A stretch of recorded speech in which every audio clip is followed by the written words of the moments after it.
Hello everyone, Jennifer here with this week's early literacy tip.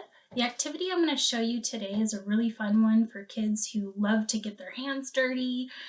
They love to explore things. It's really great for kids who like dinosaurs because the activity I'm going to show you resembles an excavation of dinosaur bones. So the materials that you'll need for this activity are first a cake pan. A cake pan or a cookie sheet will work. Anything where you can put a layer of flour, which is our next item that you'll need. So flour works best, or if you don't have that, maybe powdered sugar, that's another option. Anything with like a powdery substance. Next, so what you're going to do first is you're going to put a layer of the flour or the powdered sugar at the bottom of your pan.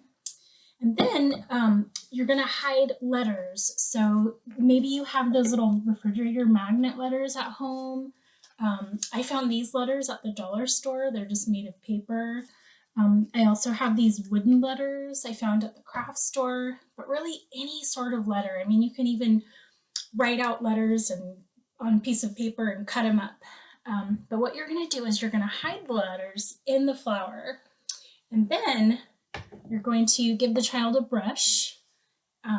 I use a makeup brush. I really like how the bristles fan out and they work really well with the powder. But you could use a paintbrush, whatever works, as long as it has kind of soft bristles. And the child is just going to go through the pan and look for those letters. And when they find one, they're going to dust it off just like they would if they were excavating dinosaur bones.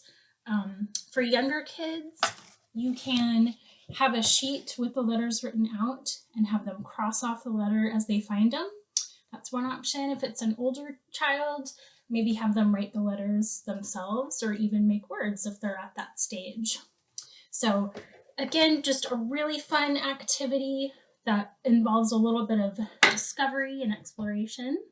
I hope you found this tip helpful and you enjoy doing it at home with your child. And stay tuned for next week's early literacy tip. Bye. Thank you.